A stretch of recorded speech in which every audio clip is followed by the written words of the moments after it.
Sharafa maallaqaa haala yeroo ammaa kana irra jiruun karaa baankiitiin wal qabsiisee sharafa maallaqa biyyoota hedduu qabadhee dhufee viidiyoon kiyya kan har'aa waa'ee sharafa maallaqaati jechuudha. Maallaqni karaa baankiitillee karaa hawwaalatillee waluma qixaa garaagarummaa birrii lamaa birrii sadii jidduu jira jechuudha. Karaa bilaak maarkeetii yookaan karaa gabaa gurraachaa jechuudha.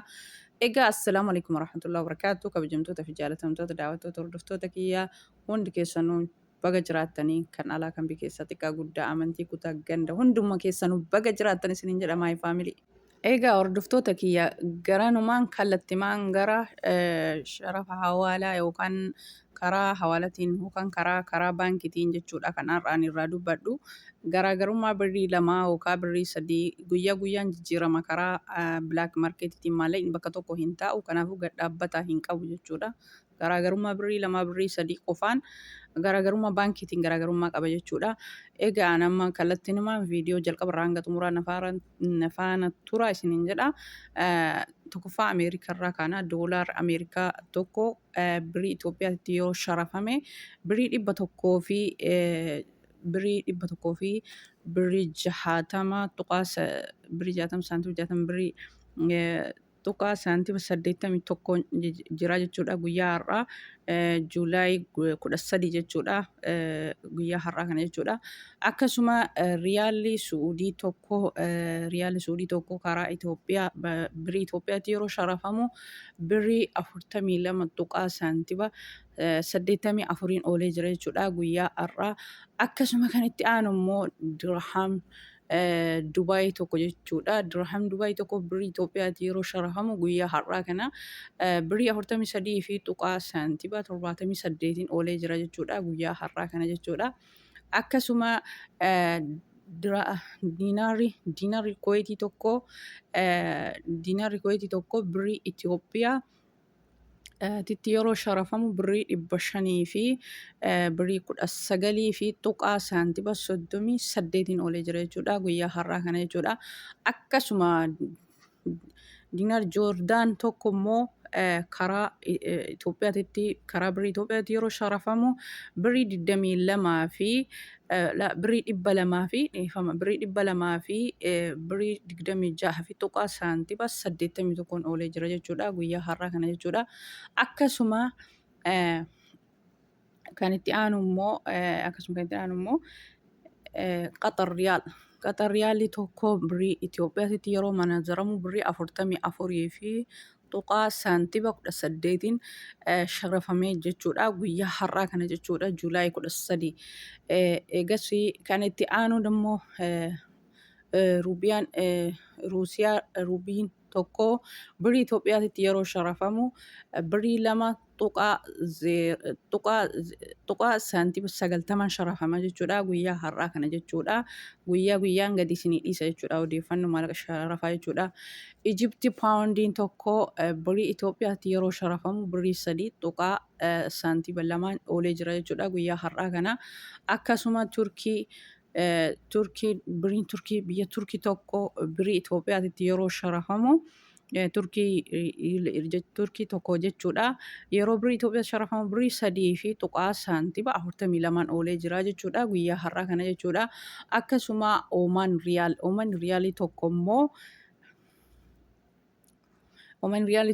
birrii Itoophiyaatti yeroo sharafamu birrii 400 fi birrii 17 fi tuqaa saantiima 85 oolee jira jechuudha guyyaa har'aa kana jechuudha. Akkasuma Ijipt paawundiin tokko birrii Itoophiyaa 3 tuqaa saantiima 2 oolee jira jechuudha guyyaa har'aa kana jechuudha. Akkasuma kan biyyoota Yeroon tokko immoo birrii Itoophiyaa 183 tuqaa 73 oolee jira jechuudha guyyaa har'aa kana jechuudha. Egaa biyyoota hundarraayyuu haalli sharafni maallaqa gatii bilaak maarkeetitiin Ijiptiin riyaalii tokko Ijiptiin paawundii tokko 200 dhibba lamaa fi birrii 15 fi tuqaa saantiba 38 jechuudha. Guyyaa har'aa kana kan ittiin oole. Akkasuma Bahareen diinaarri tokko birrii Itoophiyaa kan itti sharafamu guyyaa har'aa kana 400 fi birrii 26 fi tuqaa saantiba 67 oolee jira jechuudha. Guyyaa har'aa kana. Akkasuma Qaxarii miti. Birrii Iraaq tokko birrii Itoophiyaa inni baay'ee gadi bu'aadha jechuudha. Birrii Itoophiyaa 0 saantiba 11 jechuudha. Akkasuma kan itti aanu immoo birriin Ruusii tokko birrii Itoophiyaa inni illee baay'ee tokko gadi bu'aadha. Birrii Itoophiyaa 68 saantiba 68 jechuudha. Baay'ee tokko gadi bu'aadha inni illee jechuudha. Kan itti aanu birrii Suuriyaa. Suuriyaan paawundi tokko innillee baay'ee tokko gadi bu'aadha. Birrii Itoophiyaa 0 saantiba 12 sharafamee jechuudha. Akkasuma Indiyaan ruubiyaan biyya Hindiyaa jechuudha. Indiyaan ruubiyaan tokko birrii Itoophiyaatti yeroo sharafamu birrii tokko tuqaa saantiba 68 oolee jira jechuudha guyyaa har'aa. Akkasuma Austraaliyaan doolaarri tokko birrii Itoophiyaatti yeroo sharafamu birrii 100 fi birrii 11 fi tuqaa saantiba 6 sharafamee jechuudha. Akkasuma Kaanaadaa doolaarri Kaanaadaa tokko karaa baankiitiin jechuudha.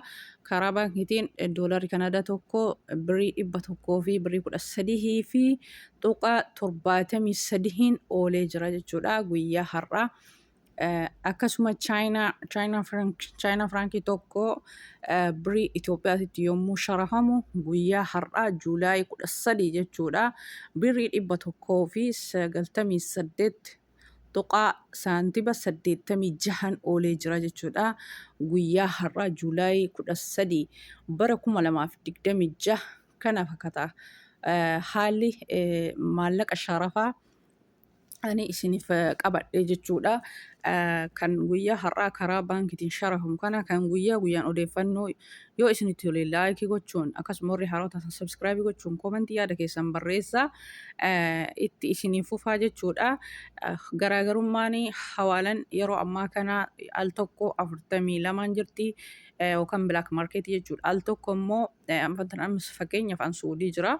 Saudi Arabiyaa keessatti yeroo dheeraaf turee jira 42 43 guyyaarra guyyaatti jijjiiramaa jira jechuudha. Garaagarummaa birrii takkaa lama birrii 3 garaagarummaa maalii fi gad dhaabbataa hin qabu jechuudha. Bilaak maarkeetiin yeroo ammaa kana baankiin waluma faana jira. Birrii takkaa fi 2 garaagarummaan isaa birrii takkaa fi 2 akkasuma har'aa yoo birrii takka dabalee borookaa gadi dheerri isaa guyyaa guyyaan jijjiirama hir'atuu fi jijjiirama dabaluu baay'ee hin qabu jechuudha. Ji'oota kana keessa birriin karaa hawaalaa yookaan bilaak maarkeetii baay'ee hin daballe jechuudha.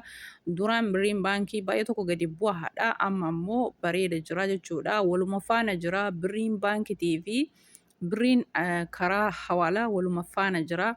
45, 46 yookaan 44, 43, 42 akkanatti deemaa jira jechuudha. Birriin karaa bilaak maarkeetii jechuudha. Nuti karaa bilaak maarkeetii ergachuu dandeenya. Akkasuma namoota karaa bilaak maarkeetiitiin ergachuu hin dandeenyeef immoo viidiyoon an dalage isa kana jechuudha. Namoonni hedduun maallaqa isaanii nyaatanii namoota hin beeknetti kennanii yeroo dhiiga booyaa jiran ni argama jechuudha. Akka itti dalagamee fidu immoo namaaf rabbitu walitti beekaa jechuudha. Kanammoo salphumatti namni yoo jala nama hin beeknetti hawaalaa kennanii birrii garaagarummaa birrii takkaaf lamaati jechuudha.